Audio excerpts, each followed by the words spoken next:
Баршаңызға сәлем. Бүгін қолдан қызыл ірімшік әзірлейміз. Ең алдымен кастрюльге сүтімізді құямыз. Менде 3 литр сиыр сүті.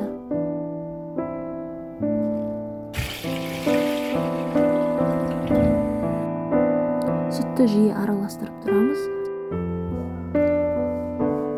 Сүт қайнауға жақындағанда айранымызды құямыз.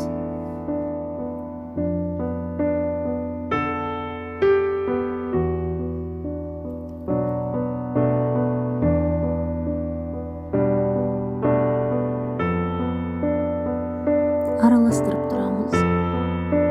Сүтіміз осылай іруі қажет.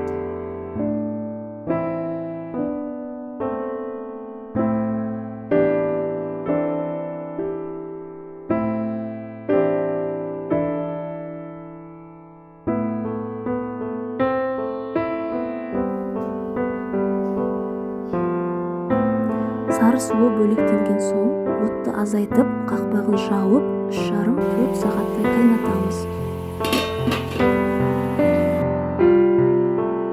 Міне, 3,5 сағат өткеннен кейін ірімшіктер осылай сарғаяды.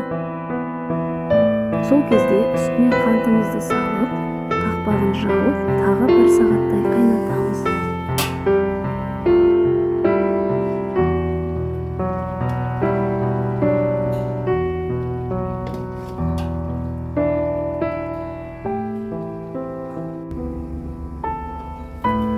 Міне, ірімшіктеріміз дайын.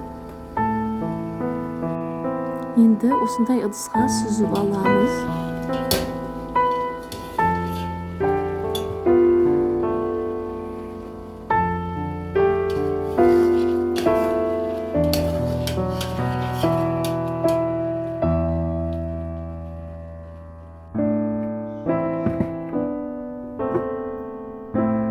Үстін тарелкемен жауып, етіне ауыр зат қойып, 1 түнге қалдырамыз.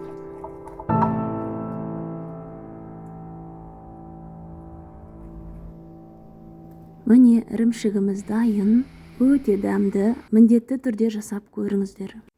Видео ұнаса, каналыма жазылып, лайк басуды ұмытпаңыздар.